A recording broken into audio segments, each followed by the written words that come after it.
بسم الله الرحمن الرحیم. بسیار خوشحالم که امروز میزبان برادر و دوست بسیار خوبم جناب امیر قطر هستم و خوشحالم از اینکه دعوت من اجابت کردند و امروز در تهران ما گفتگوهای بسیار خوبی در جلسه خصوصی و در جلسه عمومی داشتیم.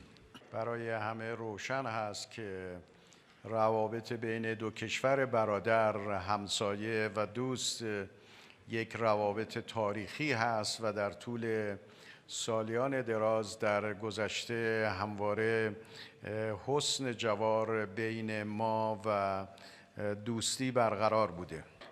در سالهای اخیر بعد از اون که برخی از کشورها حصری رو و تحریمی رو علیه قطر به وجود آوردند، ایران به وظایف همسایگی و دوستی و تاریخی خودش عمل کرد و در کنار قطر بود و در آینده هم کنار قطر خواهد ماند.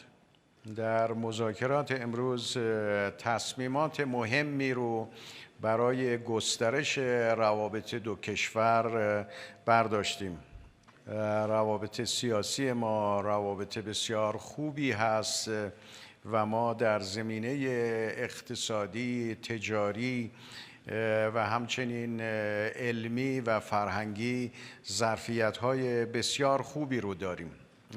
در چند ماه آینده کمیسیون مشترک بین دو کشور تشکیل خواهد شد و امیدواریم کنار تشکیل کمیسیون مشترک همکاری‌های تجاری و همکاری‌های سرمایه‌گذاری و فناوری بین دو کشور در همه زمینه‌ها به توافق برسیم.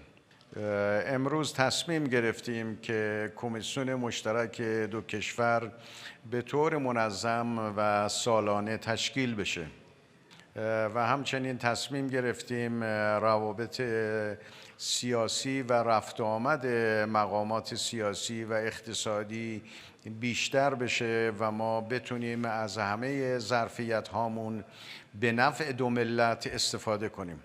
با توجه به اهمیت امنیت منطقه، به ویژه امنیت راه‌های آبی در خلیج فارس، تنگه هرمز و دریای عمان، تصمیم گرفتیم که رایزنی‌ها و همکاری‌های بیشتری رو برای امنیت کل منطقه داشته باشیم.